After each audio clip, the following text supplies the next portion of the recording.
Hello, everybody, and welcome to the Aegis Esports Twitch channel, where this is the Friday's Guardians League. We are here for our final week of the group stage, as we get to see two teams battle it out for seeding as we go into the play-ins. Before we get into that, though, my name is Moose. I'll be your play-by-play caster for today's games. Our color caster is going to be Tiger. Tiger, how you doing today, sir?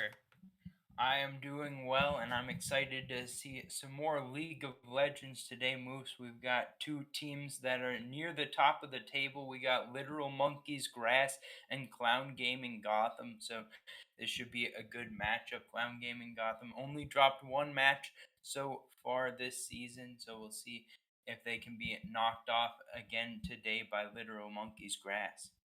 Exactly. You brought up a really important point here in terms of this game not necessarily being a deciding factor as to who is going to be getting into, play-ins. Both these teams have secured a play-in spot.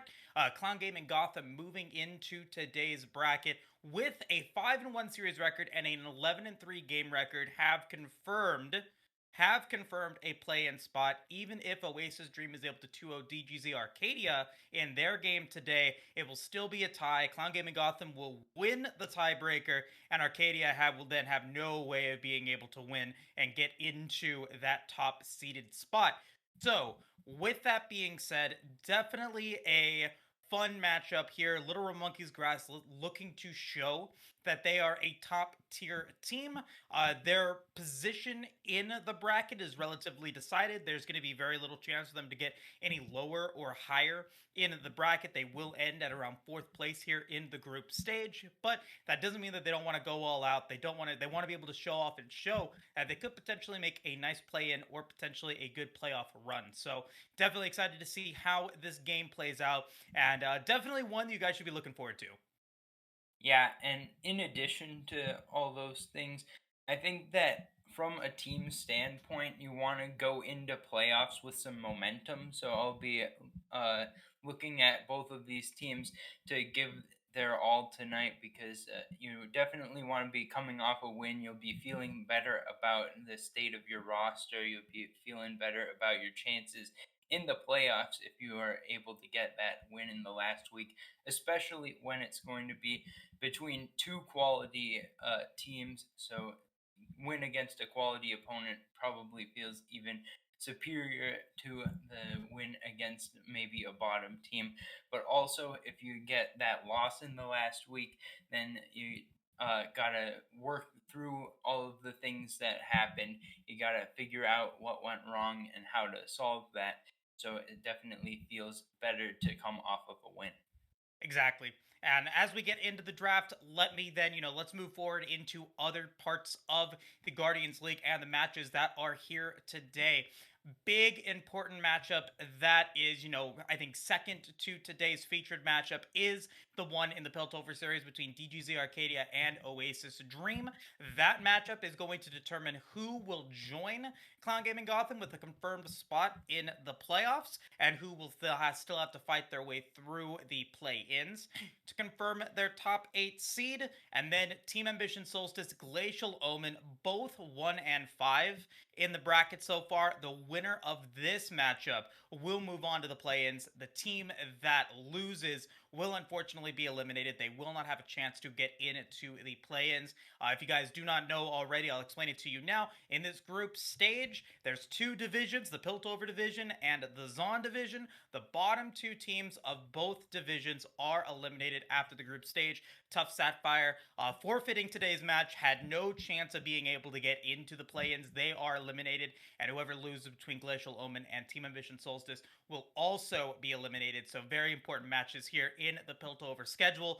Zon, in the Zon division, take a look at, I think, the big matchup between Team Ambition Gambit and Imperial Gaming.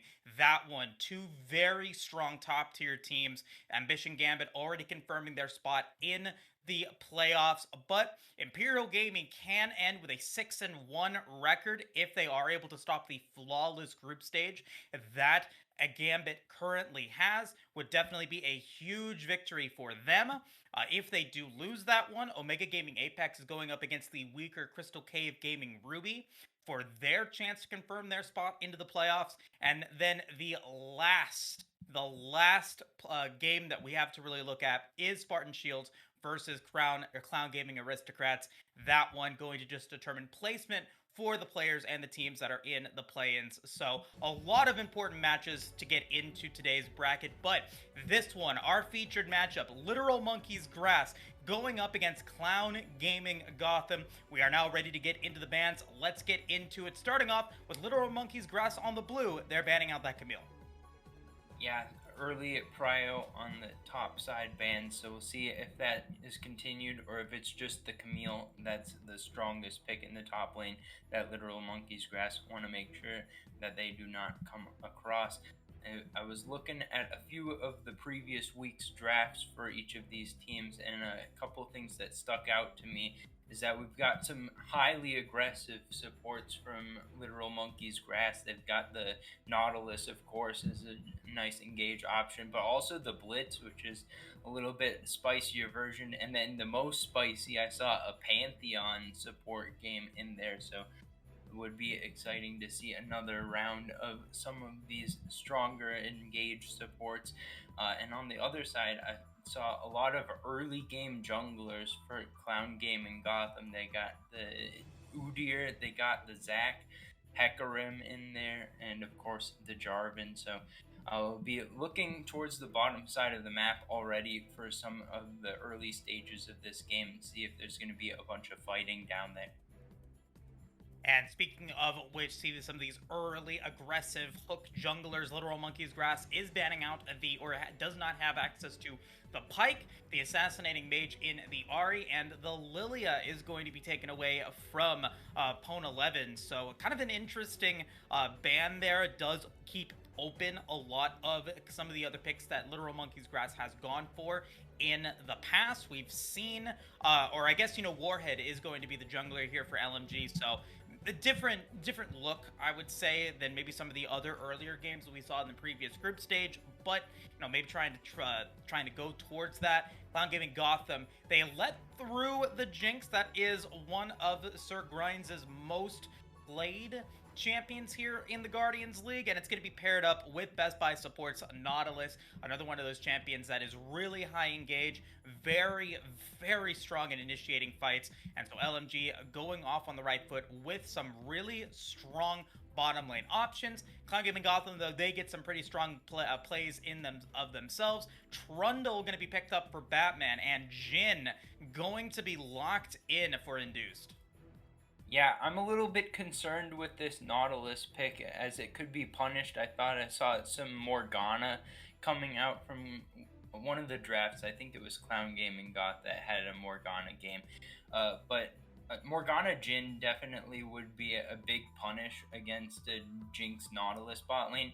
Jinx Nautilus is going to scale well no matter what. When you get into the late game, Nautilus is going to have a good deal of effect. But I'd love to see the Morgana picked up here, because if that is the case, then leaving the Jinx open makes a lot of sense, because Jin's going to be stronger in the early game, going to have the 1v1, 2v2 matchup on lockdown, and then Morgana would just add an extra layer on top of it of being able to, if you put the Tormented Shadow underneath them, then all of a sudden Jin's root is already available to come down. Not going to be the Morgana just yet, though. The Gwen going to keep the top lane option of carrying through the split push, so we'll see if that's going to be the style of comp that they continue to go with for Clown Gaming Gotham. Yeah, a fairly interesting pickup here for Gotham. Like, it does signal to me that split pushing, kind of more late game oriented build towards the top side. You have the Trundle, who is effective ganking as early as level 2. If you can find the pillar into the Winters or into the Bite, you're able to not only slow, but able to take away AD. So you could potentially find a lot of effectiveness in of these lanes. LMG, they've decided to go for the Karthus jungle, which, farming jungle, opportunities to either go Dark Harvest or First Strike is going to be able to develop nicely into the late game, but not yet really developing any sort of early game power. So they're maybe going to be looking for that either in the mid or the top lane. Clown Gaming Gotham is worried about maybe the brawling potential that LMG is looking for here. Ball slap, or I'm sorry, this noodle is going to be in the top lane today. Ball slap will be in the middle, but this noodle, really trying to be able to focus on maybe going up against it, and we'll see what they decide to go for. They ban out the Trendemir and the Fiora, and you said it, Morgana is going to be locked in here for Weistome. Yeah, I really don't get why Morgana wasn't banned in the second phase by literal monkey's grass. I would like to say that I'm not sure that it's 100% that this Karthus is jungle. It could possibly be in the mid lane, but I also wanted to call out that Gwen is a nice response to Karthus, because when you're in the side lane as Gwen and Karthus wants to drop an ult across the whole map to all five members, you can just put down the Shroud and you won't get any of the damage from the Karthus ult. Gwen is immune. So we will hopefully get to see a little bit of that interaction. The Seraphine mid does lock that Karthus into the jungle, which, as you suspected, will be the case. That does leave a little bit open to early punishment from the Trundle. Clown Gaming Gotham picking that up means that they can just look for some of the early ganks. Karthus can walk to lane and put down some damage, so the counter ganking from Karthus is not bad, but I don't think that Karthus is going to be setting up any ganks himself, so that will give a little bit of time for Clown Gaming Gotham's lanes to just work in whatever fashion they'd like to. Maybe get some priority in that bot lane and start sacking some Drakes. And the Nico coming in at the end is going to be the counter to the Seraphine. So that's a 1v1 that I'll be looking forward to finding out how that's going to go. Yeah, I think that in terms of looking at the total draft that we've got for both teams, going to be able to get to see No Name on this. Looking to see this really fun Nico pickup here in the mid lane is going to, I think, definitely be really cool to see how it goes up against the Seraphine. I have been really lauding Nico as a very strong mid laner, something that players should be looking at, especially in the gold platinum division. You in 12.3, your hitbox was reduced, you gained more damage, and so there's just so much that Nico is able to bring to the table. And it kind of develops in with the rest of this composition, right? You have the opportunity to have some semi-invulnerability with the Pop Blossom to get away from the Seraphine Encore, to get away from the Karthus Requiem. You have the ability to go for a large stun to then pair with that CC that the Morgana is going to be able to bring. So a lot of, I think, extended team fight play that they've got here. The issue that Clan Gaming Gotham has is that their initiation as they move into potential team fights is rather conditional, which tells me that they need to be able to have vision of the river and of these choke points to be able to make sure that whatever fight they have to get in, that they are not doing it on LMG's terms, because LMG, with so many initiation tools, they know that they're going to be able to dictate when and where fights are going to happen.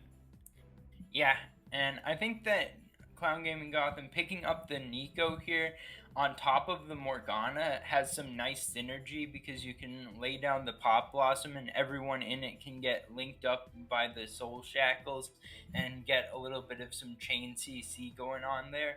But I think that this game is most likely to be used as some counter engage measures. I would be expecting potentially a 4-1 split push by the end of the game here from Clown Gaming Gotham. I mean, they've got pretty good wave clear just by having Jin set up shop behind everyone else, put down some traps, and then just fire the curtain call over the top. You can just put down a few layers of AoE damage with Morgana and Nico as well. So they should be feeling pretty comfortable in the 4-man group there. And then Gwen is a pretty solid split pusher. I think near the top tiers. It's not like you got a Yorick or a Trindamir or something, but Gwen's going to be very capable as well in the split push ranks. So I'll hopefully be seeing some of that macro. But Literal Monkey's Grass should just be able to set up the 5-man team fight, and we'll see if their dive is good enough to beat out the counter engage. Exactly, and I couldn't have said it better myself. There's just both these teams wanting to show what they are going to be able to bring to the table as we move into not only the play-in stage but then into the playoffs. Both of these teams, they've got really strong and great organizations behind them. Literal Monkeys and Clown Gaming, they sponsor a lot of different teams throughout the amateur scene. This is a matchup that we have seen before this season here at, I believe, Runeterra Academy. Sums was telling me that LMG and CGG played in a game, I believe 2 weeks ago. Sims will have to correct me in the chat if I'm wrong, but I believe it was 2 weeks ago, and it did go Clown Gaming Gotham's way, but it was a 2-1 very fierce battle. So, with that being said, this is a little bit of a rematch to what we saw in Runeterra Academy a couple of weeks ago, and now another opportunity for maybe Literal Monkey's Grass to show what they've got as we move into this final week of group stages. Like we stated earlier, there are plenty of very high value, very important games, and this is just one of them. This is, very important final group stage week of the Aegis Guardians League, so definitely going to be a ton of fun. We're just now getting into the spectator delay. We'll be about 2.5 minutes before the actual beginning of the game. Before we do that, though, just want to give a couple of shout outs to our producer, Simulcrum. They're behind the scenes making sure that everything is running smoothly, not only on the production side, but also on the observer side. Shout out, of course, to Aegis Esports. If you guys have not done so already, please, join the Discord if you want any of the other information on the other matches that they have, any of the other leagues that they have, and of course, just make sure that we thank all the players for coming in and making this season just so much fun. And with that being said, I think we have a time for a little break. We'll be back in about 2 minutes or so for the beginning of game number 1. This is the Aegis Guardians League, and we'll be right back.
Welcome back, everybody. Aegis Guardians League, the final group stage week. We have got two titans of the Piltover division facing off against each other in their final group stage matchup. And Tiger, I want to discuss the elephant in the room real quick. The Riot client must have seen me,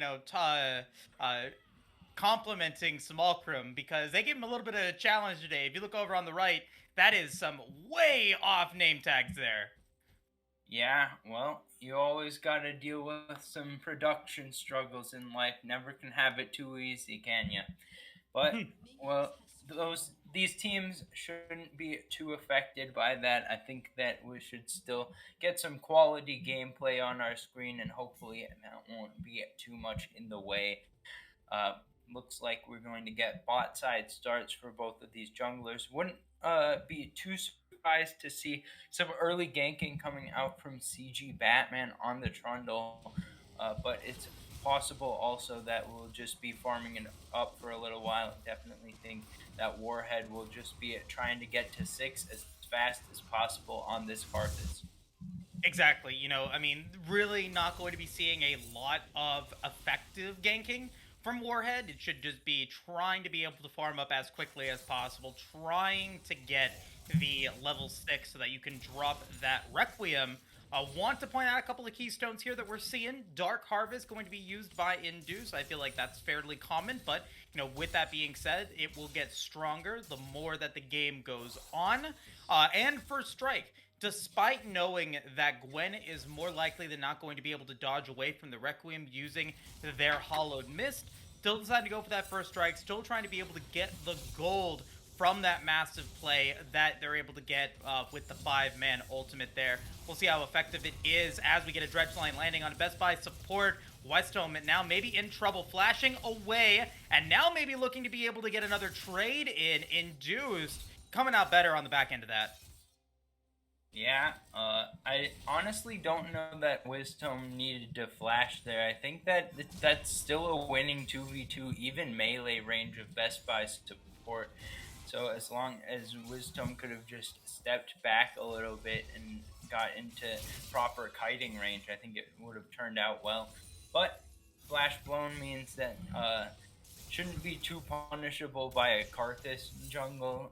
Seraphine, also not particularly known for roams. It'll probably just end up being alright, but not going to have that for any potential offensive purposes for the next few minutes here. Speaking of offensive purposes, we see, Westone being able to just drop the Tormented Soil. A Deadly Flourish from Induce, if it lands, will mean that there's multiple chances for CC, either onto Grinds or to Best Buy support. And, I think pretty justifiably so, Grinds not with the heal, but with the cleanse instead. And so just looking to be able to continue to find it, dropping that Ward of the Tri-Brush, trying to be able to prepare for potentially a play for Batman when he does eventually come down.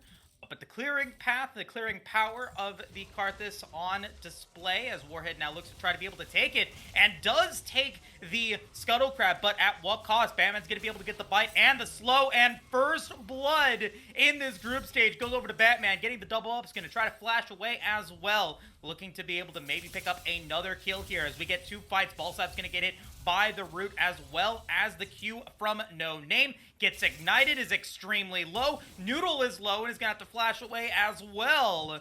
And so that works out really well for Clown Gaming Gotham. Yeah, Warhead didn't even choose to flash at all there, so a little bit of an interesting situation. Maybe trying to use the passive to stick around and do some extra damage, but it just doesn't end up working out.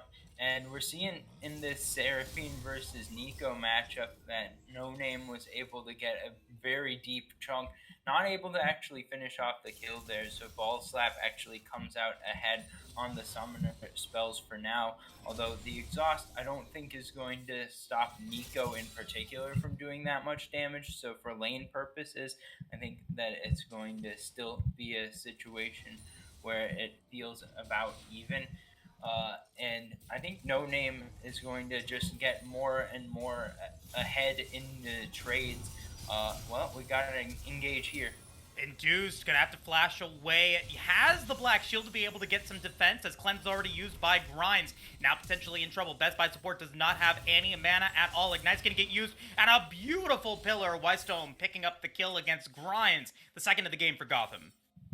Yeah, and this is the punishment for taking a Karthus jungle so early on. Twice, Batman has found the right place at the right time. Kill going over to Wisdom there should mean that we get a little bit of an acceleration of the Zhonya's Hourglass.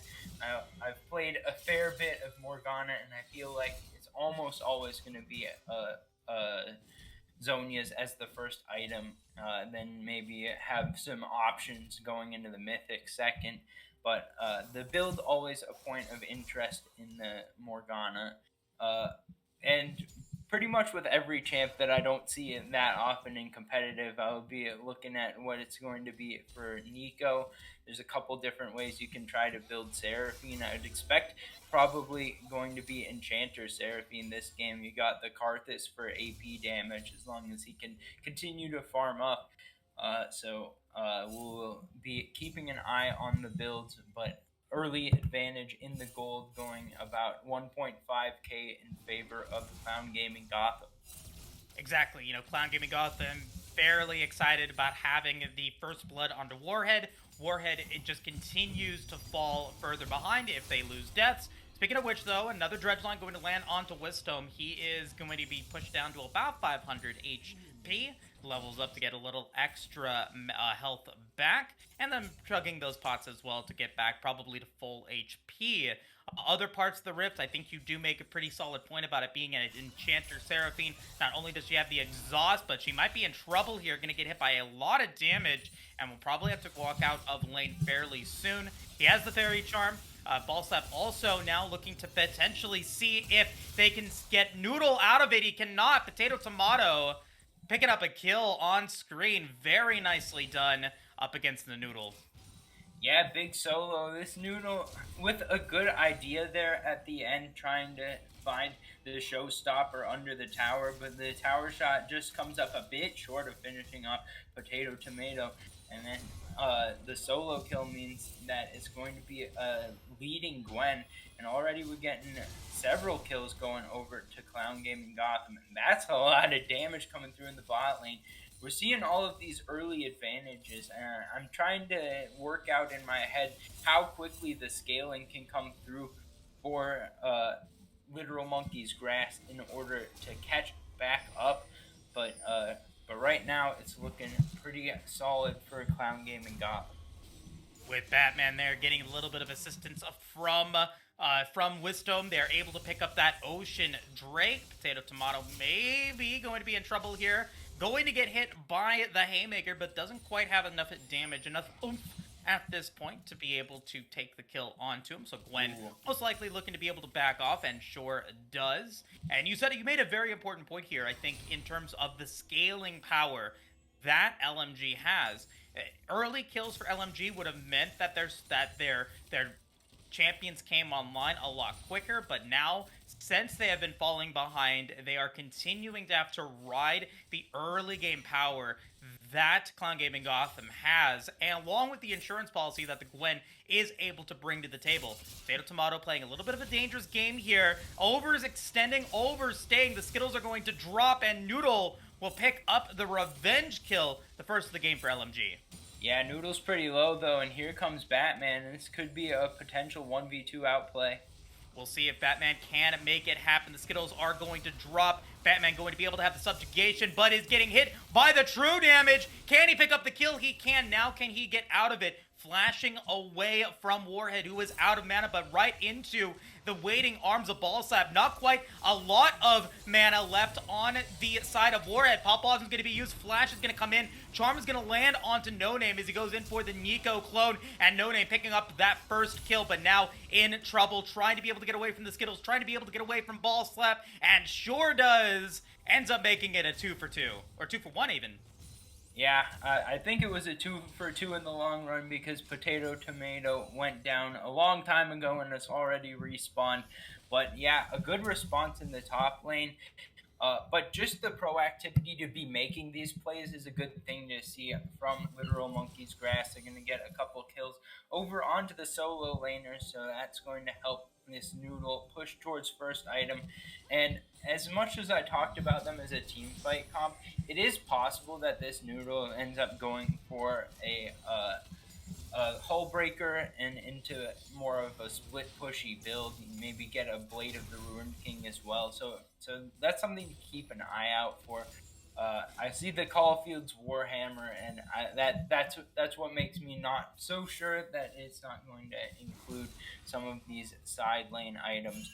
But that sort of build can still work with some team fighting. That just allows it to be a little bit more even of a match in the 1v1 against Potato Tomatoes Gwen, but we may be seeing a gank here in the bot lane. A lot of time invested by Warhead. All right, Induced has the Black Shield onto him, going to be able to potentially get away, but that is a Dredge line landing onto Wisdom. Doesn't even drop the corrupt or Chains of Corruption there, just deciding that there is just no way that they're able to survive. Induced going to dodge the Dredge line that time and should be able to get away. Warhead bot lane meant that Batman and Potato Tomato were able to get the Rift Herald, and now Potato Tomato looking to be able to find the play onto this Noodle. Can he do it? He sure can. The needlework is there. Induce going so far forward. Gonna flash right under tower, gonna get rooted, going to get tooted, and is going to be sent back to the Shadow Realm. That is the first kill for Warhead on this Karthus, and now looking for two. He gets it. Ball Slap will actually pick up that kill right before the Requiem drops. Yeah, so a couple more good kills coming through for Literal Monkey's Grass. Wisdom isn't done yet. Okay, can Wisdom find the stun? He can't. He's gonna go golden. Doesn't quite have the hourglass, using it to try to be able to pick up the kill, but no, Grinds with their first kill of the game. That is a very quick back for Wisdom. Yeah, so I was about to point out that the Soul Shackles could have come out in the initial gank, but the commencing stopwatch was about 15 seconds from coming in, so that was a little bit unfortunate of a timing for Wisdom, not really having any chance to use that ultimate. But then on the respawn, goes in for the 1v2. It's just going to be Flash coming out from Sir Grinds, and that's an easy follow-up kill. So a good play from Literal Monkey's Grass. And the other thing that I wanted to mention that I feel a bit critical about from Wisdom was that was a very early Black Shield when the gank came in. When you put the Black Shield onto someone that early, that kind of allows the enemy team to just focus the person who doesn't have the Black Shield. All right, Wisdom going to get hit by the Dredge line once again and just will get annihilated. Grinds putting everything in a bag of chips into taking down Morgana and gets their second kill of the game. Well, we were talking about that. Ball Slap did get hit by a gank from Batman, but was able to get out of it. And so as we go to the 13.5-minute mark, Dragon is up. It is a Hextech Drake. We've got a couple of mythic items online for both teams. Everfrost and Riftmaker picked up for No Name and Potato Tomato respectively. Hold that thought though, as Depth Charge landing onto Induce. Best Buy support is most likely going to fall here, trying to be able to buy as much time as possible, but will eventually die. Induced picking up their first kill of the game. Play is not over though. Batman is looking to be able to get the bite onto Warhead. Flash doesn't really get a lot of distance there. It is now getting slowed down. The Tormented Soul comes in, and Induce picks up their second kill. Requiem will drop, but he actually does get any first strike gold out of it. Unfortunately, not going to be able to get anything out of it. Also going to fall means that Clown Gaming Gotham owns the river, and most likely this Hextech Drake. Yeah, if they can pick up this Drake, that'd be pretty big. That would get them to 2 Drakes before the Soul starts coming onto the map, changing up the landscape. And if they can get the 4 Drakes in a row, that's kind of the win condition I see here. It's a lot of heavy early game priority coming out in this draft from Clown Gaming Gotham. And they were playing it out really well for quite a while there. But more recently, we're seeing some good ganks coming through from Warhead. We've seen a lot of picks coming out with the Dredge line from Best Buy support. And now we're back to pretty close to even. It's a couple thousand gold still in favor of Clown Gaming Gotham, thanks to some plates being taken and some CS advantages in the lanes. But we got a quick pause here. We'll see what's up hopefully shortly soon. But at the same time, I think that it's worth saying that once we get into the later stages of the game, if it's not with the Mountain Soul, which has just appeared onto the Rift, then it's going to be a difficult fight anytime you've got a large numbers fight coming up for the side of Clown Gaming Gotham. Right. If Small Crime, if we take a look at gold really quick, see where everything stands in that regard. We got a pretty decent gold lead for Potato Tomato with those 2 kills and pretty much full tower turret plates. That is a 1,200 gold advantage for him. The extra first strike gold has kept Warhead in an even play in terms of gold wise, and so there is a slight gold lead here for everybody on the Rift on the side of Clown Gaming Gotham, but a lion's share of it is going towards Potato Tomato, and that is a very good sign for the mid to late game power that this squad is looking to be able to get. Riftmaker unlocked for Potato Tomato, not quite fully online, looking to be able to pick up that second item, and then will be pretty much an unstoppable force here, despite the damage getting, or the damage and the power of the E getting taken away from Potato Tomato. Still a late game threat. I don't know if he can go for the 2-for-1, but he's going to try to make it happen. Potato Tomato looking to be able to go up against Warhead and does pick up 1.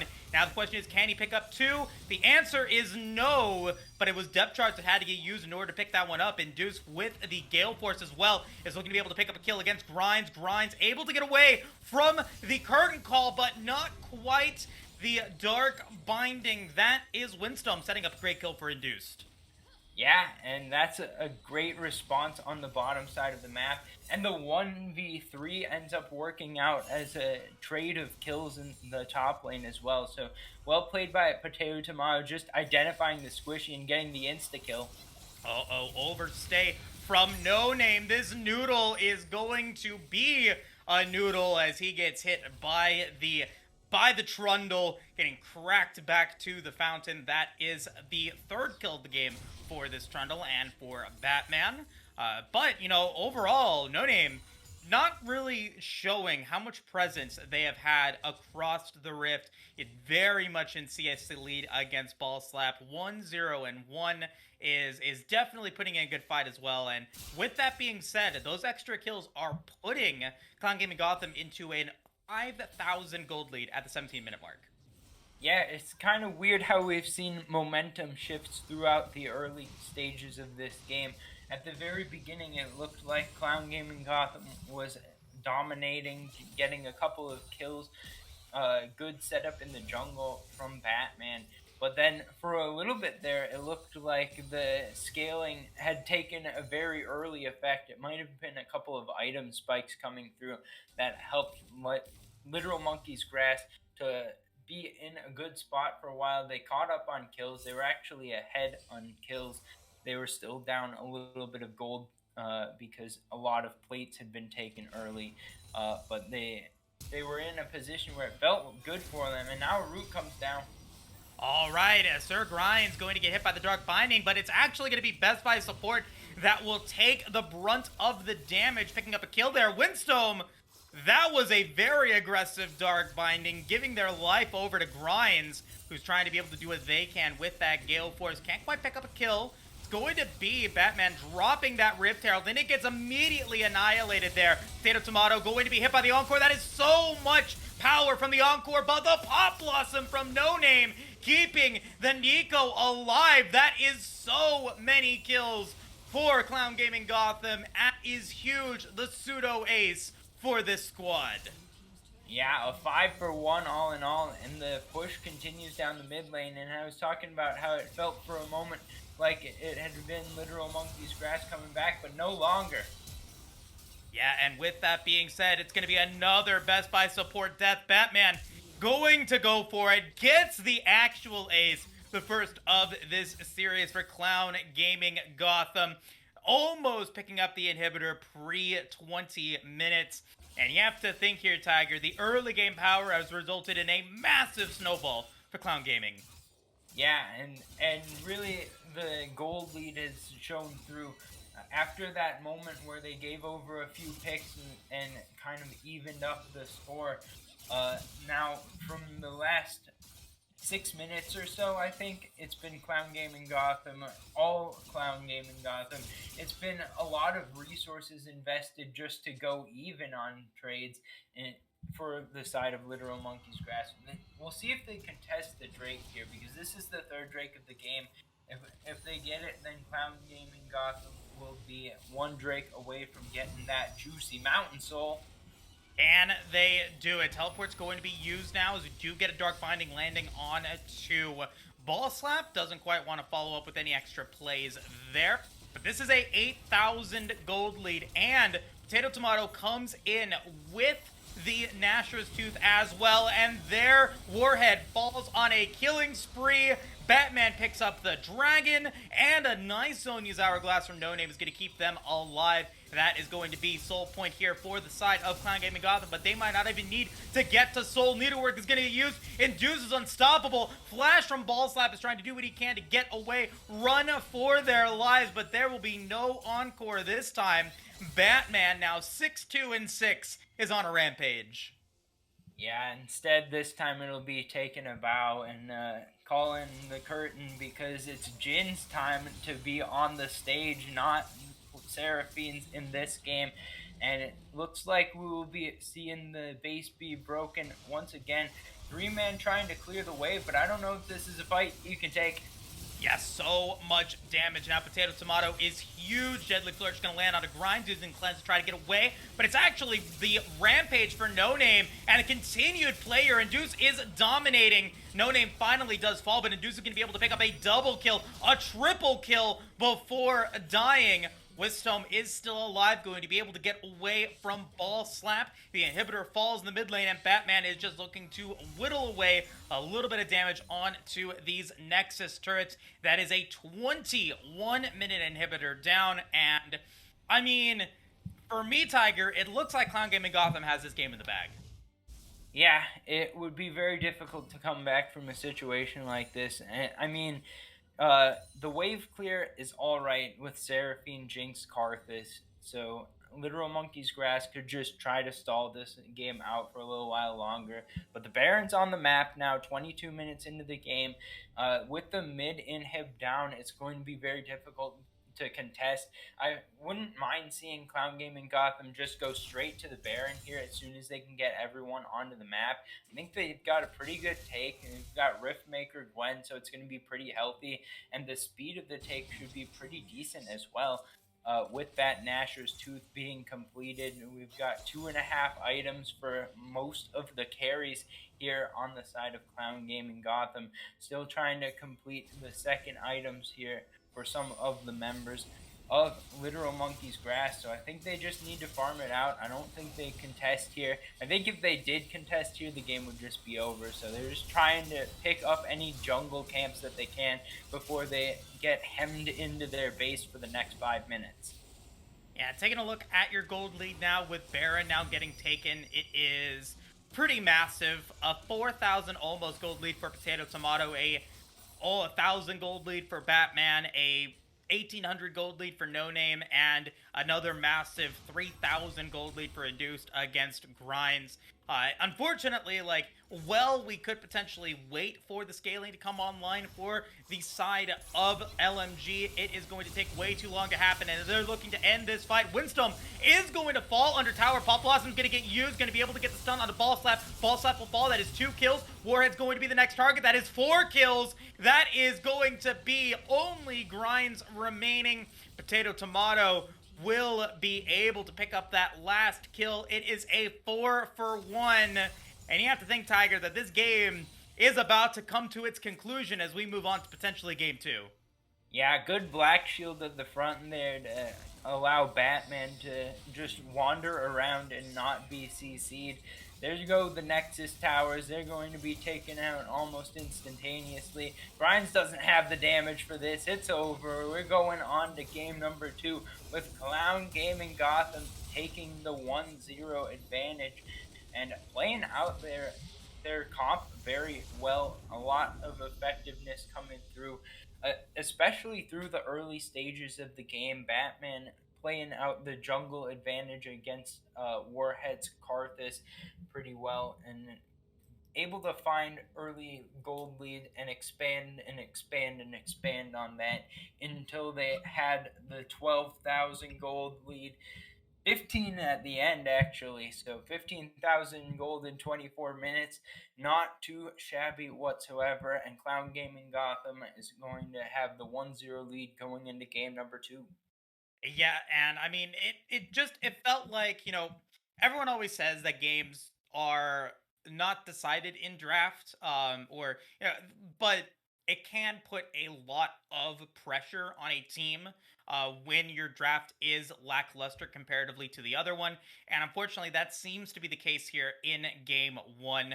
You said it correct. You said it, you called it. You said, that you said it. You said Tiger said Morgana was going to be a great counter pick here against the Nautilus. It didn't get banned out in the second wave of bans, and Clown Gaming Gotham immediately pick it up, and those black shields were pretty impactful throughout the game. Yes, there were a little bit of back and forth plays, maybe a little bit over aggression at points for Wystone, but overall playing very, very strong and having a pretty spectacular game.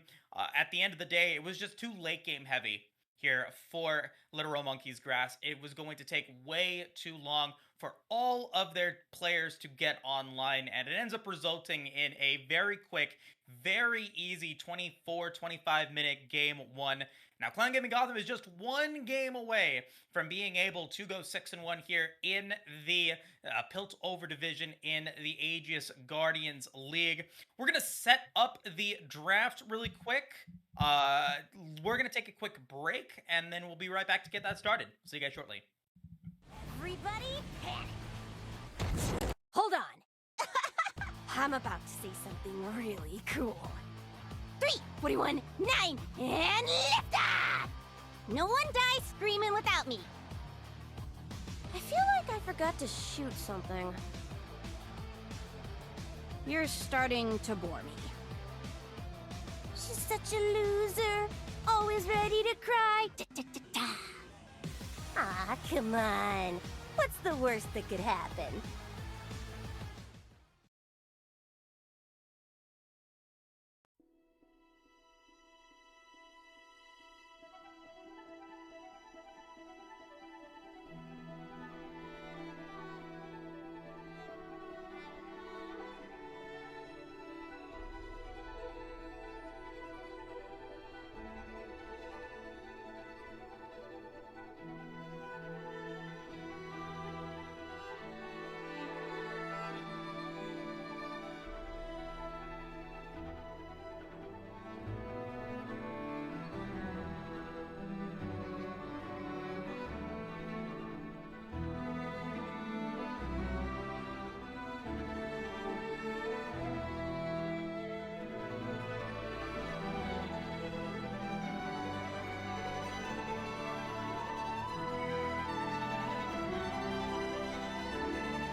All right, everybody, welcome back. We are live here for the Aegis Guardians League. Game number 2 is set to begin as we get into our picks and bans for game number 2. Clown Gaming Gotham currently 1-0 in the series is going to be side swapped, going to be now on blue. LMG, who is one game away, needs to win these next 2 games in order to get the win here is going to be over on red. Let's take a look at the bans really quick. Clown Gaming Gotham with the Pike, the Lilia, and the Vigar.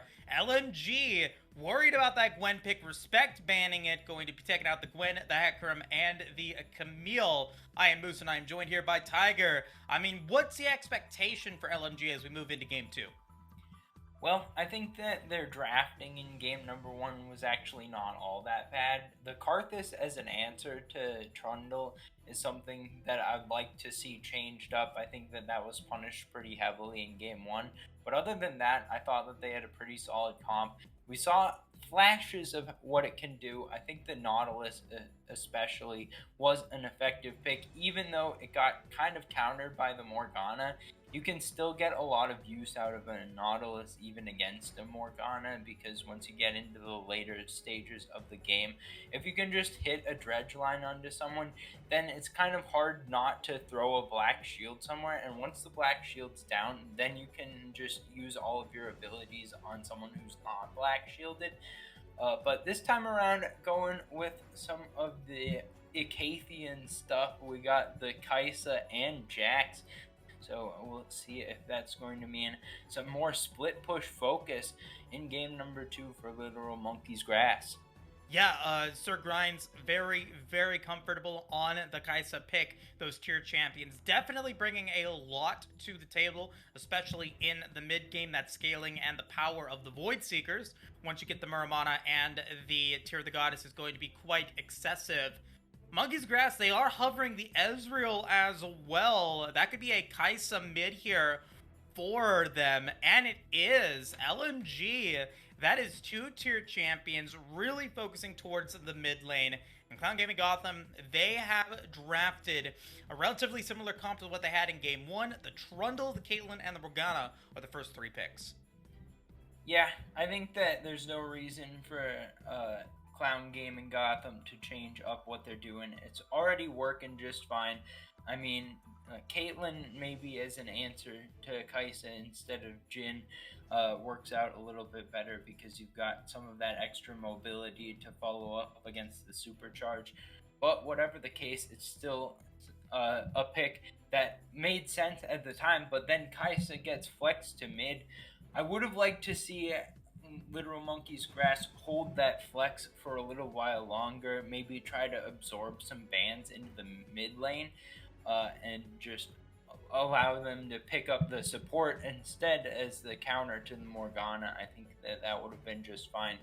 But with the case that we're in now, that means that we've got all of the carries picked. It's just going to be jungle and support, which is an interesting way to go about the draft as red side. I mean, red side, a lot of the times, the power of having that red side is that you get to counter pick mid or top lane.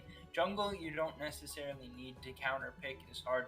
So unless this is a Jax jungle, which I'm not expecting, but is theoretically possible, I suppose, it's going to be Literal Monkey's Grass picking up probably support here, and then jungle on R5. It doesn't even really matter which order that they're in, because both jungle and support have already been picked by Clown Gaming Gotham. Rakan's going to come in as that support position. So Rakan Kaisa I like as a duo, but they're going to get hit pretty hard. It's Rakan Ezreal. I'm still storing stuff out in my head. Sorry about that, but Rakan not going to win lane, but going to be powerful later on in the game. Yeah, it's a pretty unexpected draft. I'm kind of like doing a little bit of a double take myself here for LMG.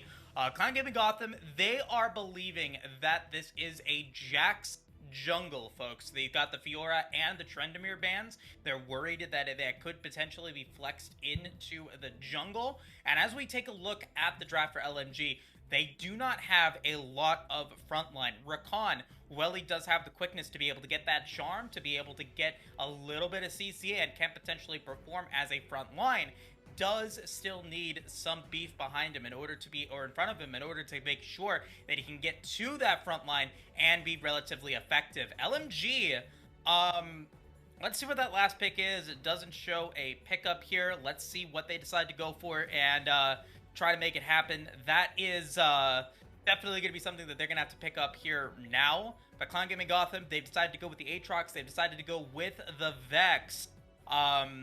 Yeah, LMG is, I don't know if like there's some mental games going on here, or if, you know, maybe they're just trying to be able to get back from what happened in game 1. But Clown Gaming Gotham, they're continuing to go with their roots. They got the Aatrox and the Jax picked up.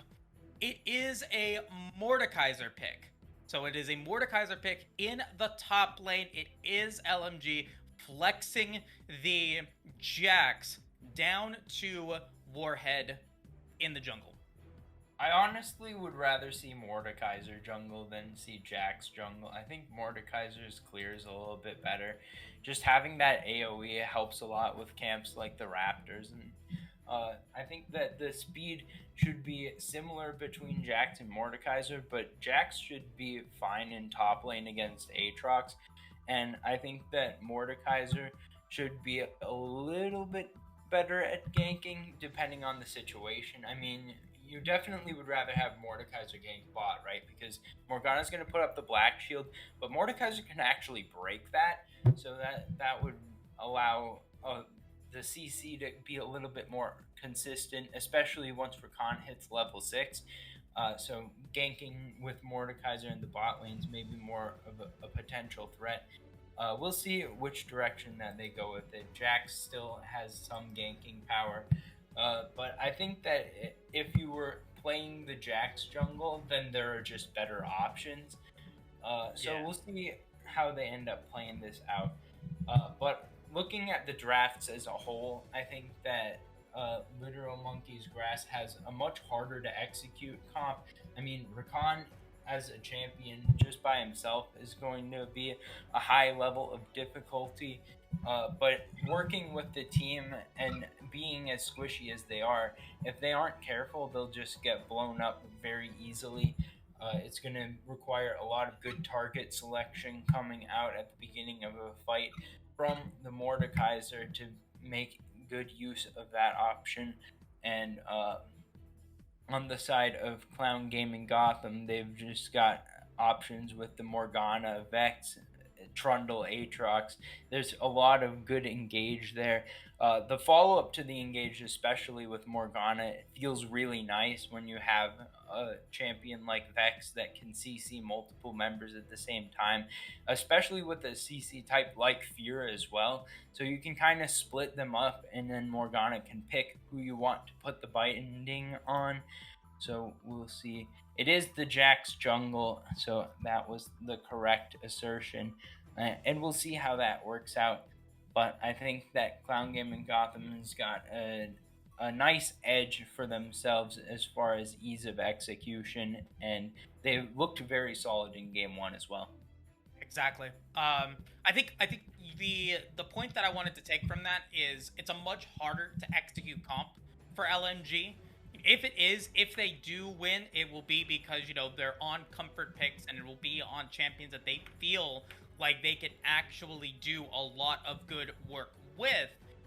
It's just that their avenues to win and the chances of that happening, I think, are relatively slim. The side of Clown Gaming Gotham has picked up a composition that can work really well to counter what they want to go for. You do have a lot of mid-game power. I think, like, if this game stays even, right? If this game stays even up until 12-15 minutes, when we start to see Grinds and Wonderworld get to their 2-item power spikes, when the Moramanas come online for both the Ezreal and the Kai'Sa, like they will be able to run the Rift. They've got enough frontline in the Jax and the Mordekaiser. They have the Rakan. They have the damage then from the Ezreal and Kai'Sa to be able to come through. But they have to be able to get through a very awkward early game. Batman is going to have Batman's going to have a field day here. It is going to... Okay, so it's going to be Jax in the top lane. Mordekaiser's going to be in the jungle. They could potentially switch again. We got about 45 seconds until the actual start of the game. But regardless of that, there is definitely a lot of expectation, I think, from Warhead to be able to be effective in the jungle now against Batman. There's a lot of wonders whether or not Wonderworld is going to be able to have a decent game against No Name and the Vex. Vex is such a 5-head counter to this composition because you're able to deny dashes from the Rakan, from the Kai'Sa, and from the Jax in very important abilities. You can just completely nullify Killer Instinct with a great personal space from the Vex. And so I'm very curious to see if the execution of that we played out. Very excited to see, you know, if Wonderworld and Grinds can live up to the expectations that we need. And if, you know, if they can get those fights that they must have in order to take this to a game 3. Yeah, so it will be up to Literal Monkey's Grass to prove that they've got what it takes to execute on this comp, that they know exactly what they need to do to win game number 2 and push us into a game 3. But we'll see as well if Clown Gaming Gotham can prove that they are the best in the Piltover side of things with a win here and advancing to 6-1. But that's just about all that I had for you on the draft side of things. Exactly. You know, we got about 2 minutes or so until the spectator delay is complete. Before we take a break, I do want to shout out Aegis' sponsor. That is ProComps. If you want to get better at your drafting, if you want to get better at your play in League of Legends, ProComps is what you can do, an official partner of Aegis Esports. Go onto their website, and whatever your order may be, 25% off with the promo code Aegis25.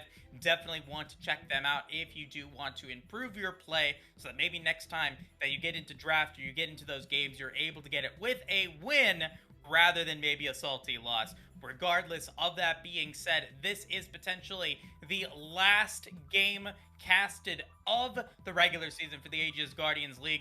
Clown Gaming Gotham looking to be able to take a quick 2-0 against Literal Monkey's Grass, and we're going to find out whether or not that is going to be the case in about 90 seconds. We're going to take a quick break, and we'll be right back.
Welcome back, everybody, for potentially our final game of this best of three series. Clown Gaming Gotham is looking to finish the job and go for a 2-0 sweep against Literal Monkeys Grass. This is the Aegis Guardians League. My name is Moose, and I am joined here by the one and only Tiger. And as we get into the early game, I gotta talk to you about some of these keystones. Wonderworld going with Hail of the Blades seems rather consistent, makes sense. Grinds on the Ezreal, cleanse, and press the attack. I'm curious what your thoughts are on that. Alright, so cleanse I think is okay because of the Vex being in the game as well. I think that if it's just Morgana, you can normally just expect that any binding you're just going to Arcane Shift and it'll probably root you, but you're going to be in a different place, so it'll be okay. But with the Vex on top of it, that means that you're most likely going to be hard CC'd for quite a while if you don't have that cleanse. So I don't mind that, but press the attack a little bit unusual, I think. His Q should add a stack towards that, so I'm not sure exactly how that works, if that gets some extra damage. But normally with that Ezreal, you'd expect to have Conqueror Burst Strike. Could be just not locking in the runes fast enough, but I'm interested to see how it can be utilized regardless. And with that being said, now we are into the game. Couple of wards being dropped on both sides. On the top side of the Rift, River ward from I believe No Name, and then a deep ward coming in from Noodle to be able to see that Batman is already at blue buff. That does mean that is a very quick transition over to the top side of the Rift for this Trundle. So definitely a very high value ward here for this Jax. And very, I think, looking at the lanes, like, we were talking about, where does the priority come from on the Rift, like, especially in the early game. And I think, like, you were talking about it, and, like, you were saying that it's probably going to have to come through, if anywhere in the early game, this Jax being able to potentially kind of outplay the Aatrox in the early game. Yeah, and it makes me a little bit sad to see. Well, we're going to have a gank before I can be sad. Yeah, hold that thought. Going to be able to get the stun out. Noodle is going to get a little bit of damage, but will be okay. Meanwhile, bot side of the Rift, Windstun's going to find the Dark Binding onto Best Buy support. Best Buy does have the Guardian along with the bone plating, so should be able to stay alive a little bit longer in these extended trades. Meanwhile, though, now Wonderworld's going to be caught out. Beautiful pillar, and that bite is going to go on to Wonderworld, going to be dropped down to about 300 HP. Summoner spell used.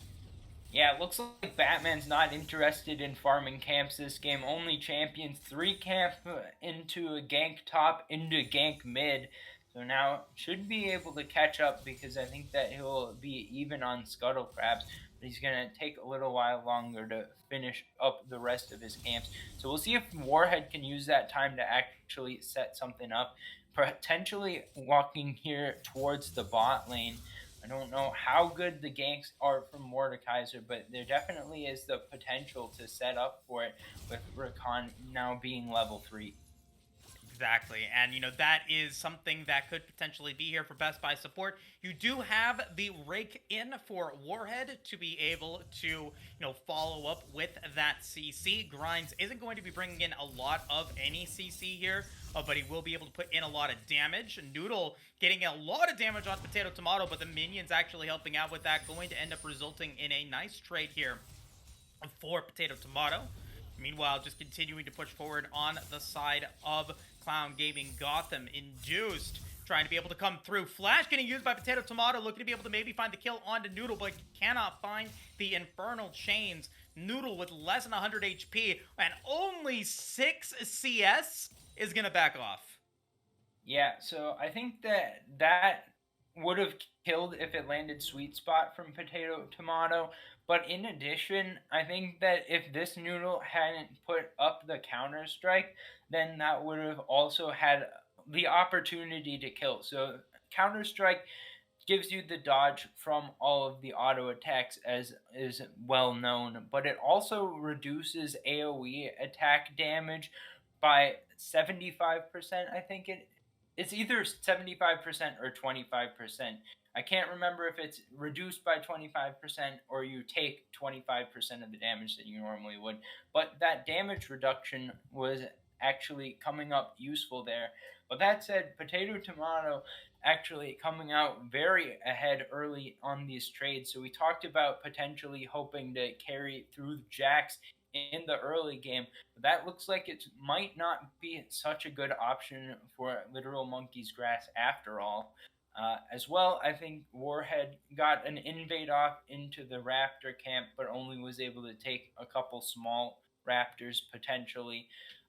But that's all he was able to get out of the advantage in time that he got from Batman pulling off 2 ganks. So Batman should be feeling pretty good about that.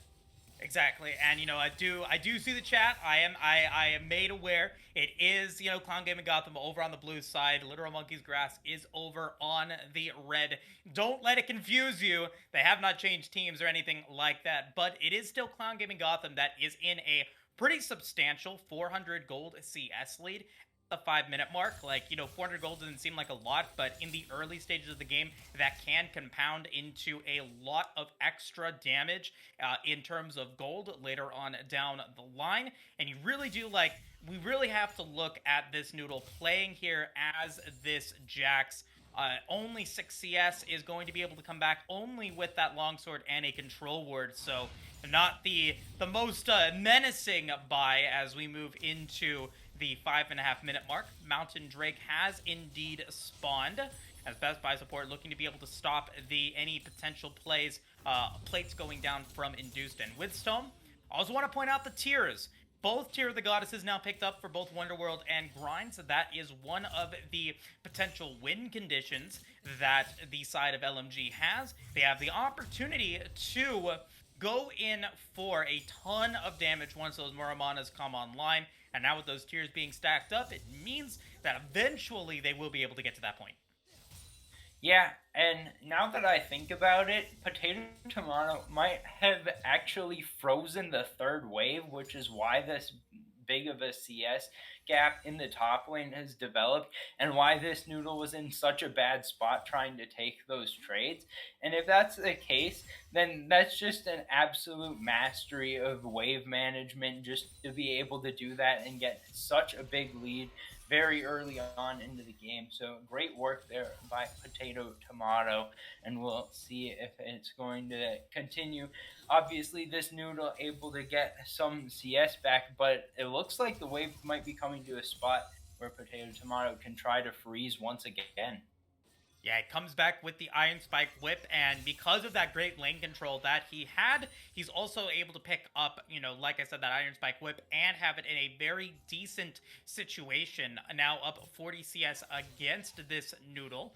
Mountain Drake is still on the table. We've also got the Rift Herald spawning in about 45 seconds or so as we do get our first gank of the game, and it comes from Best Buy support. Gonna try to get the knockoff, and does, onto Potato Tomato, who's going to be going in for the World Ender. He is not long for this world, but is looking to be able to do what he can. Oh my god, what damage! Will it be enough? No, not quite. First blood gonna go over to Noodle. Yeah, so Best Buy support able to sort of help out and equalize the top lane. This Noodle able to pick up the kill there. That means a lot, because now this Noodle is going to be in a much more even gold position. Should be able to get a very nice back here. We see the first Drake being taken by Clown Gaming Gotham. But now the gold is back in favor of Literal Monkey's Grass. So we'll see if they're going to and continue to focus on the top side of the map. And this is kind of the nice thing as well about picking up the Ezreal, is that you can kind of just leave him in the lane. He can just farm up with the extra range that he can get by just last hitting with Q and being under tower. You didn't even have to farm that many waves before Best Buy support is already back in the lane as well. So good execution on the roam by Literal Monkey's Grass. Yeah, and while we were doing that, Dragon did get taken by Batman. Noodle just continuing to try to do what he can. The Infernal Chains are going to drop as that back picks him up not only his boots, but also a very early Executioner's Calling, looking to be able to deny the lifesteal and the healing that Potato Tomato is going to be able to get with the World Ender, and with, of course, just the kit being the way that it is. And as you stated before, it is now a 400 gold lead. It has swung over to the side of LMG as we get another play potentially from the Infernal Chains. Potato Tomato is in trouble. Going to get hit by the Rake, going to get hit by the Death Realm, and that will be another kill against this Aatrox, who's now 0-2-0. Yeah, and this is the power of the Mordekaiser jungle. I don't think that it's like a top tier jungler, but once you're level 6 on Mordekaiser, you can just walk up to anywhere and press R, and then you've got yourself a 1v1, and a lot of good damage coming out early from this Noodle made it a 1v1 that there was very little chance of Potato Tomato coming out on top of. So despite his early prowess in the farming, getting punished here for pushing a little bit too far forward, and that means Literal Monkey's Grass continues to be in a good position. See what they can do here as we move into the 10-minute mark. You know, the early awkward stages of this team comp here for LMG has started to pass. They now have a lot of potential on the board. They're not quite completely fully online, but with that kill from Warhead, that is first item of the game now unlocked. Nashor's Tooth is going to be available here to be able to just continue to keep up with that wave clear and continue to maybe find those jungle camps. Take a look at the CS. It is now about a 40 CS advantage for Potato Tomato in the top lane, but looking at Warhead, who's now 1-0-0, he is 40 CS in the lead against Batman, who has been going in for some ganks, but hasn't been quite super effective yet. Still 0-0-0. Yes, he was able to pick up that Mountain Drake, and it looks like he will also be able to pick up the Rift Herald, so excited to see what he'll be able to do with that to potentially get the gold lead back into Clown Gaming Gotham's favor. Yeah, I'm trying to figure out which camps that Warhead has been doing to be up 12 camps already at 11 minutes. He's taken away more than a camp a minute. If those are, in fact, all camps, it's possible that he went into a lane and took 4 or 8 farm, but it sure seems like he's been finding a lot of success with some invades, as right now he's on the bottom side of the map, taking away some Raptors here, maybe going to be able to find some Krugs as well. And just from the early stages of the game, we've seen good information allowing Warhead to get advantages. Death Realm is available. Winston going to be able to get away from the from the knock-up there from Best Buy support. Grinds is now fairly low. Induced and Wisdom with some nice warding, able to scout out the 4-man gank. Wonderworld and Noodle coming down, try to be able to pick up some plays. Noodle once again, in the 1v1 is, I don't want to say in a tough spot, but continues to have issues with being able to get consistent damage onto Potato Tomato. He is now down to about 300 HP. At the 12-minute mark, has now a wave crashing into him, so Potato Tomato should be able to take this turret plate. Noodle going to stun him out, but now that's about as much that Noodle can do at this point. Just trying to be able to do what he can to stop the plays from coming through. And Potato Tomato, knowing that he has control, denying a lot of that CS that Noodle was hopefully hoping to get. Yeah, Warhead and Best Buy support coming back towards this top side of the map. If Potato Tomato goes for a push here, he might try to find the kill. Oh no, Potato Tomato going to drop the World Ender. He knows that he is not long for this world, going to put the flash in. Noodle will be able to survive that play. Potato Tomato looking to try to get out of this one. He is so low, and there it is. Warhead will pick up his second kill of the game on to Potato Tomato, but as tale as old as time, where Warhead is, Batman is on the opposite side of the rift, picking up their second dragon of the game. Yeah, but at some point, this 1v1 is going to stop being so advantageous for Tomato Tomato, right? He's got 3 deaths already. He's still got a big lead. Now, so Grind's looking for stuff there. The Rift Herald coming down mid as well. But I think potato tomato is going to start to lose some of the effectiveness here as the game continues. He's dropping in his CS advantages as we speak because this noodle has been on the map the whole time. I mean, 0 deaths for this noodle, playing out a situation that's not very advantageous to a great effect. Oh, and Dude's getting outplayed. Grinds picking up that kill. We got the missing pings coming in. Grinds with a phenomenal outplay there on to the Caitlyn. But now can he survive? We got the pillar getting used. We got the knockups onto Batman. Batman is now in trouble. Can Batman pick up this kill? Oh, he can, but now can he get another one? Batman is so low. He's trying to pick it up, but it's Best Buy support that avenges his ADC and makes it a 1-for-1. Yeah, and the press the attack from Sir Grimes has been doing a lot of work. I mean, we saw the kill on Induce. We saw him almost able to pick up the kill on Batman as well. Oh my goodness, what a beautiful Shadow Surge from No Name. Wonderworld will fall. That is Vex picking up the second kill of the game for Clown Gaming Gotham. Yeah, the flash just a moment too late there, and the Shadow Surge tags Wonderworld. And once that lands, there's no way to get out of it. You're just going to get comboed immediately. I think it's a true combo of Shadow Surge into personal space. But whatever the case, No Name able to pick up the solo kill in the mid lane and finally find something back for the first time in a while for Clown Gaming Gotham. Yeah, Wonderworld has been CSing quite well. And first item Manamune is, I think, not the exception, but the idea here is True Shot Barrage landing onto Wisdom. Wisdom took no damage from that True Shot Barrage, and that is first turret getting taken by the side of Clown Gaming Gotham, but it's Sir Grinds able to get away from the knockup. Induced is looking to be able to get the double kill. He gets the double kill and is able to redeem himself. But Induced is now maybe going to be up against Wonderworld. Killer Instinct is not ready. And that's going to be a nice clean double kill for this Caitlyn. Yeah, so good use of killing off the turret just to allow the space to develop to pick up the kill. And Wisdom ends up paying the life for it. Flash not enough to get out, but now Zonya's available, so that's not going to happen again because you can just Zonya's it now. Able to use that to set up the ult effectively as well. And No Name should be in a good spot here. Let's see if the 1v1. Alright, No Name's going to try to flash away using the Shadow Surge as well. Can he survive? He can't quite get out of it, but does survive right before the Death Realm happens, and Warhead will get shut down. That is a kill for a kill. Batman picking that one up. Yeah, I was noticing that Warhead was 3 levels higher than Batman.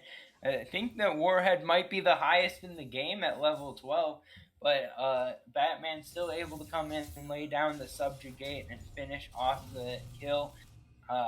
And that means that we're getting closer to even. I mean, 1,000 gold is the advantage for Clown Gaming Gotham, and as good as the early game was for Literal Monkey's Grass, they find themselves behind once again. Batman not quite able to pick up the kill on to Wonderworld, not quite able to be in the right position there. Flash, I believe, was expended earlier, so couldn't quite defend against that, but Wonderworld does have to use Killer Instinct to be able to get away, so not going to have that critical, crucial spell available. Wow, what a great Dark Binding, and that's an easy kill for Induce, picking up not only their second tower, but their third kill of the game. Welcome to Caitlyn Morgana. You land a binding, you're going to be done for the foreseeable future. It's gray screen time for Wonderworld. That's the only way to escape the CC chain, and a good trap on the back end able to find the kill. Alright, No Name now potentially the target here. Everfrost nicely used there from No Name is going to be able to find the Shadow Surge onto Grinds and goes in for it. Oh my goodness, No Name with less than 100 HP survives. That is a rampage now for Induced. Yeah, and the personal space came out a little late there. Sir Grinds showing off the power of the Ezreal, almost able to get the counter kill before the rest of the fleet arrives. But the rest of the fleet did arrive, and it was the lockdown for the kill. Able to lock up even an Ezreal. Exactly, and now we've got to see what LMG is going to do now with a possible win condition against them. Clown Gaming Gotham able to pick up their third Drake of the game. It is a Cloud Soul and a Cloud Rift. The extra movement speed in the jungle is going to potentially be very effective. Warhead, who has been farming all game, is going to be going into the Death Realm against Potato Tomato, who now has the World Ender, looking to be able to survive long enough. He sure does. Warhead is the target. No Name picks up the kill, and the Rift Herald is going to be Clown Gaming Gotham's reward. Yeah, I never saw the indicator that the Shadow Realm was actually used, but it did go on cooldown, which makes me think that it was immediately countered by the Black Shield. I think that the cast time is long enough that you can actually react to that if you are instantly aware of what's going on. So if that is the case, then great work from Wisdom to actually allow it to become a 5v1 instead of a 1v1. And Warhead, no way out there, still trying to counter jungle and get this huge CS lead to stick. 70 is the CS lead of the moment for Warhead, but that death doesn't help him out. Potato Tomato going to be caught out once again by the lack of vision that he has brought to the table. Only 7 CS here at the 20-minute mark. That is going to be the second kill of the game for this Noodle. Despite the 4 deaths for Potato Tomato, he is still almost 70 CS in the lead against his lane opponent, the Jax, who has a very interesting build path, I would say. You know, picks up the Executioner's Calling first, into the Sheen, into the Vampiric Scepter, and I think it was Azael that I heard it from first, who said, you know, it's not the amount of items that you have. The full item is worth more than the sum of its parts. And right now we've got a ton of parts for this Noodle, but no mythic item, no full completed item just yet. Looking at completed items though, Wonderworld is very close, less than 40 stacks away from being able to pick up that Mora Mana. We've also got the Essence Reaver online for grinds. Gale Force Collector has now been picked up here for Induce. That is a 2-item Caitlyn with the execution from that collector. We'll have to see what that means here as Baron is now activated. 2.5 minutes into the potential Soul, Cloud Soul could potentially come online. And, you know, despite it not being the most appreciated Soul, this is probably one that Clown Gaming Gotham would very much appreciate, given that they have Morgana, given that they've got a Vex, a Trundle, and a Aatrox, who all love those movement speeds in their ultimates. Yeah, and I think any soul is nice to have. All of them give, you know, just base stats that have some gold value to them. No Name might be finding himself in the wrong spot. Yeah, once again, going to be hit into the Death Realm. There's the Obliterate. Full damage from the Mordekais. Are going to be able to pick up that kill. Induced right into tower, is going to be able to pick up the ace in the hole, is going to be unstoppable, and will be able to get away using the Black Shield from Withstone. Will he be able to survive Wonderworld? It will not be Wonderworld who picks up that kill. He actually does get it. Pardon me. It's not Potato Tomato. That is the next target. Wonderworld picks up a double kill, and that is a 4-for-1 trade in favor of LMG.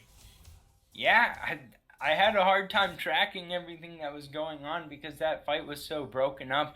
But right at the beginning of it, Warhead able to find the pick, and then fighting that out under tower, pulling the ace in the hole while being targeted by the laser. Not necessarily the call. Induced able to actually win that 1v1, but on the back end, there's a little bit too much resources invested by Clown Gaming Gotham, trying to save Induced on the way out, and it just doesn't work, and everyone else gets to follow up, killed afterwards. That means that Literal Monkey's Grass still right in this game. This could go either way. We're seeing a lot of back and forth here. Rift Herald not going to land. That might have been running out of time, but not going to find its use bot lane. And we've got Drake coming up. Uh-oh, that is not good. Induced is going to get hit by the quickness, is now looking to run away using the Cloud Rift movement speed to be able to get back into a good position. Now Warhead is going to try to be able to do what they can.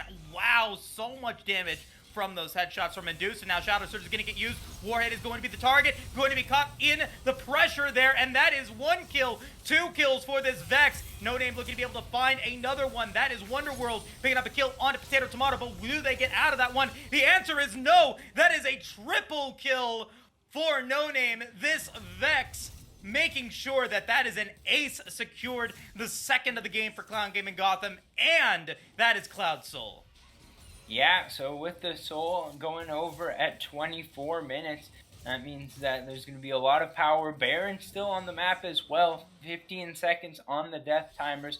Don't know if it's going to be rotated over towards because Batman not up just yet. Don't know how fast you can take that or how healthy without a frontliner. But still, that means that the power has swung back in favor of Clown Gaming Gotham, and we'll see if they're able to use those Cloud Souls to maximum effect. But in that fight, we saw No Name finding those resets on the Shadow Surge, really able to set the tone and get the kills set up. Induce almost picked off at the very, very beginning of that fight, but Wisdom comes in with a clutch Black Shield that was able to finish any CC, not allow it to get chained up, and then Induce was able to bait the rest of the team in range of Batman, who sets up the pillar and turns it right back around on him. So good response there to a potential pick for the side of Clown Gaming Gotham. Exactly, and looking at that Cloud Soul, I mean, that was a great team fight there. Triple kill for No Name, picks up the Shadow Flame along with another needlessly large rod. Should be feeling pretty happy about that. But the big development here is that Cloud Soul getting unlocked. Induce now potentially looking to be able to get a kill against Wonderworld. Instead, the root's going to land on a Best Buy support who just gets obliterated off the face of the earth. Say goodbye, Rakan. It'll be a 4v5 for the next 30 seconds.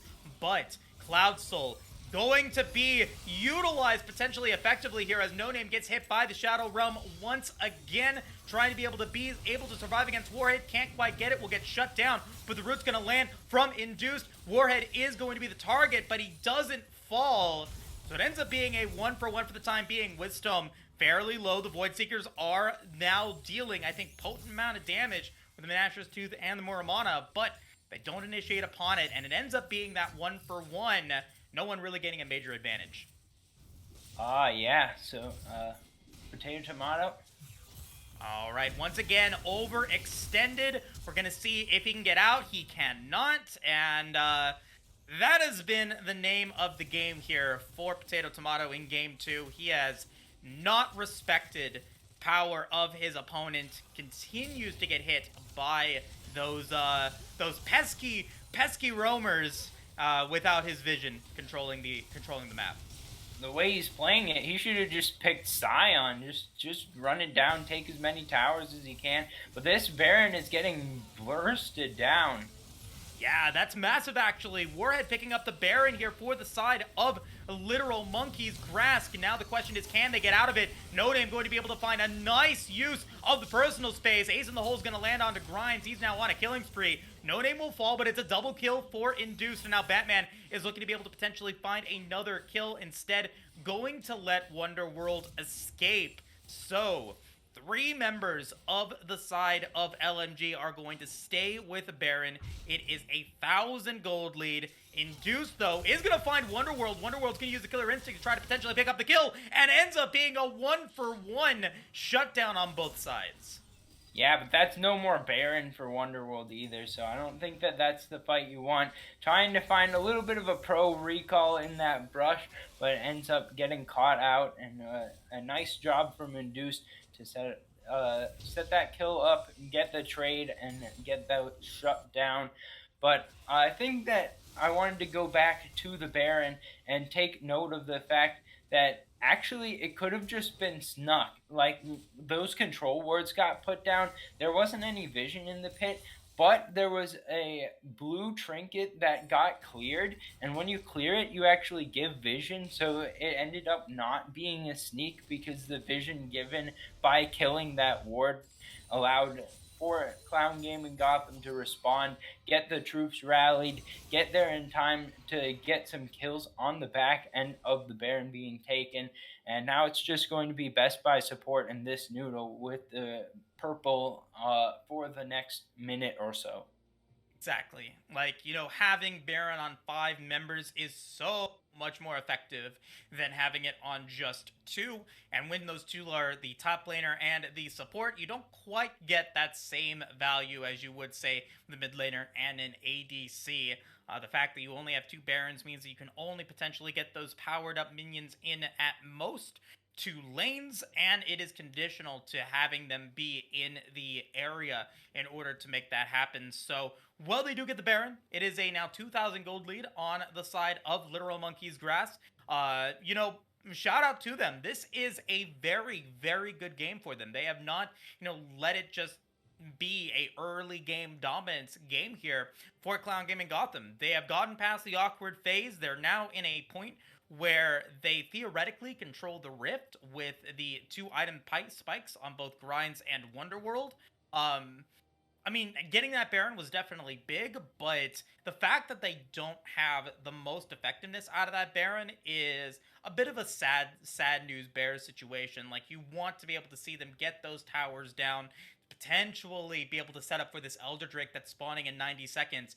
Unfortunately, they won't be able to get any setup here. They probably are not going to be able to get a lot of structures down, and it's still going to be a very even game moving into a very early but potentially game-ending Elder Dragon fight here in the next 90 seconds. All right, as we resume the game, we've got resets from both teams, so I wanted to put on the prediction cap. We've got the top lane pushing out, actually, in favor of Literal Monkey's Grass, so I think Sir Grinds is going to come back and join with the team. I'd like to see this Noodle go finish out, pushing out bot lane. That's going to be pushing back towards them after Potato Tomato goes and clears it out. But the vision should be coming down here from Wisdom. Probably want to bring a friend with you just to make sure that you don't get one shot in the enemy jungle.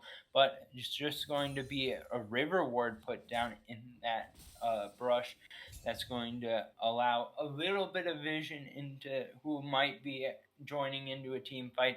And if a team fight does break out in that ward can stay there, then it's going to make sure that no one's able to dodge out of vision, but it gets immediately swept. So this is going to be a good situation for Literal Monkey's Grass, especially if they can take this other control ward out of the pit.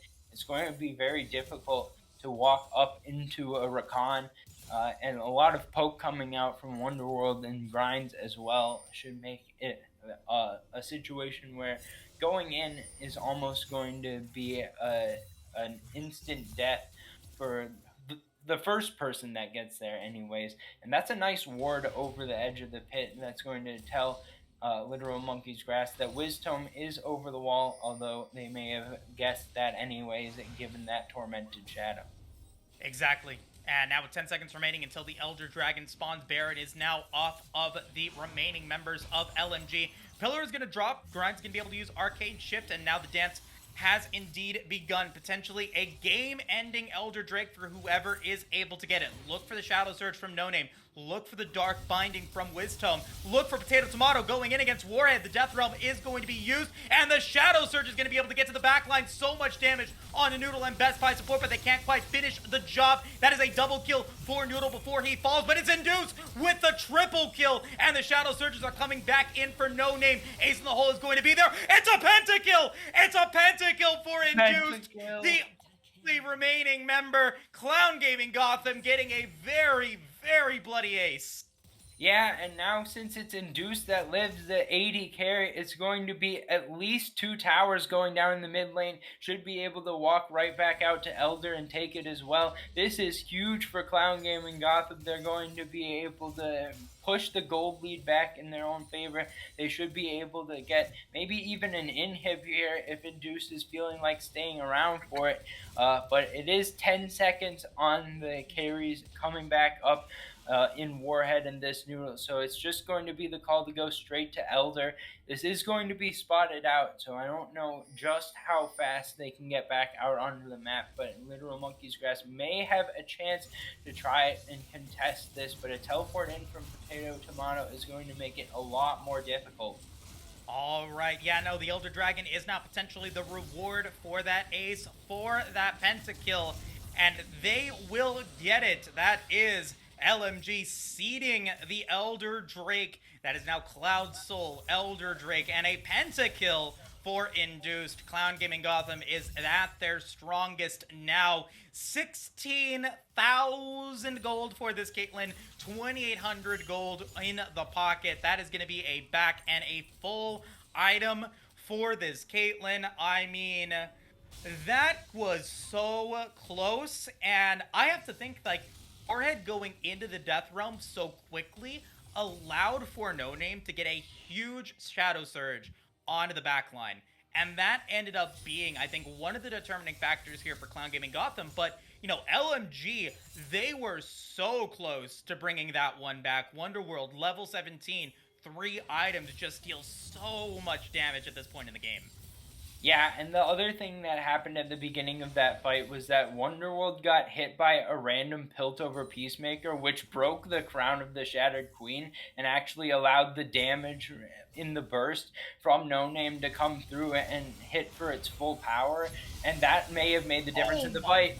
God, Grinds is so low and will get hit by the Elder Drake. Inhibitor is going to fall. Shadow Surge is going to be used once again. Will No Name go for it to try to pad the stats? No. Decides to stay. Doesn't go for it. Best Buy support has the quickness to be able to get the charm onto Potato Tomato and onto Batman. But Induced is dominating. Wonderworld's going to go for the Killer Instinct. Induced is still alive. The pillar is going to get dropped. Wonderworld is the target. Going to go golden. Potato Tomato going to be up against both Warhead and Noodle. Induced is godlike. Looking to go legendary before the end of the game. Going to get a quadra kill to finish off the series, to finish off this game. Congratulations to Clown Gaming Gotham with a huge 2-0 victory. Yep, going to be the #1 seed on the back end of that, and just a good job at the end of the game, playing the comp to its best strategy and playing it especially into the enemy comp. So Clown Gaming Gotham able to get those big team fight wins, get all of those objectives on the back end of it. It was so huge that Induced was the remaining member alive in that 5-for-4 fight, and that was where it really ended up breaking towards a Clown Gaming Gotham. But Literal Monkey's Grass playing out a pretty solid game too there, had a lot of fight in them throughout the series, and should be able to go into the play-ins with their heads held high, hopefully, and we'll see if they're able to continue fighting on after next week they get their match up in the play-in stage. But that means that we've got the seeding. Everything from the regular season should now be done at the end of tonight, and we will know exactly what we got coming up for you next week in a short time frame. Yep, Clown Gaming Gotham, congratulations to them. They are going to end the regular season, the group stage, with only one loss to their name. They are 6-1 going into the play-ins, a +10 on their game record, dropping only 3 games in the regular season. That is definitely a great stat line. We'll have to wait and see how DGZ Arcadia and Oasis Dream finish their series. If it ends up going either way, that will determine who will get the other guaranteed playoff spot. Like I stated earlier, getting the top 2 placements in the group stage does guarantee you a spot in the playoffs. You do still have to play in the play-ins, but that is for seeding as we move into the playoffs. So you have guaranteed your spot, Clown Gaming Gotham. Congratulations to you. A couple of other developments here on the actual on the Zon division. Omega Gaming Apex going to be able to take the, I would say, confirmed victory here for against Crystal Cave Gaming Ruby in the 2-0 against them. They will end their bracket 6-1. Team Ambition Gambit is looking to be able to finish the job here against Imperial Gaming and make that the other team that will take the top two placements in the Zon division. And so, with that being said, we can now officially say goodbye to some of these different teams. Tasa Blue, Grin Wannabes in the Zon division are going to be eliminated after today. We'll have to see between Team Ambition Solstice and Glacial Omen who's able to get into the play-ins. We don't quite have that confirmation of who takes that series win quite yet, but we do know that Clown Giving Gotham is going to be your victor here in this 2-0. Before we get out of here, any final thoughts, Tiger? Yeah, I think that we saw especially good drafting today from Clown Gaming Gotham, and I think that that definitely helped them. But their execution on top of that was very important. We'll see if other teams decide to try to pick a little bit in the top lane on Potato Tomato, who had a few deaths in that last game there, but ended up coming out on top anyways. But it's going to be difficult to take down a team that can draft well and execute well. So Cloud Gaming Gotham should be a favorite going into the bracket stage to get on towards the final, at least I would expect. Exactly. I mean, this was a great series ending with a pentakill. That is always fun to see on stream. Induced congratulations on padding the roster with that. But, with that being said, that is the regular season. That is the group stage now done for the Aegis Guardians League. But that does not mean that we are done with the tournament. We have 2 weeks of play-ins. We have 2 weeks of playoffs coming up for you guys here later. I'm sorry, 3 weeks of playoffs coming into the postseason. Definitely do not want to miss it. It is going to be every night, 5 p.m. PST, 8 p.m. EST, depending on where you guys are at. If you guys have not done so already, please, please, please, please, please follow this Twitch channel here for Aegis Esports. Also follow their Twitter and join the Discord for any further information and exclusive content coming in from the Aegis squad. Get to know when and where they are playing games for their Aegis Protectors Aegis Protectors League, Aegis Vanguard League, and of course the Aegis Guardians League. You guys can see every Friday. If you guys are enjoying the content that you're seeing from Tiger or myself, you can follow us on Twitter. Follow me at Twitter at Moosecaster. You can follow Tiger on Twitter at Tiger58040.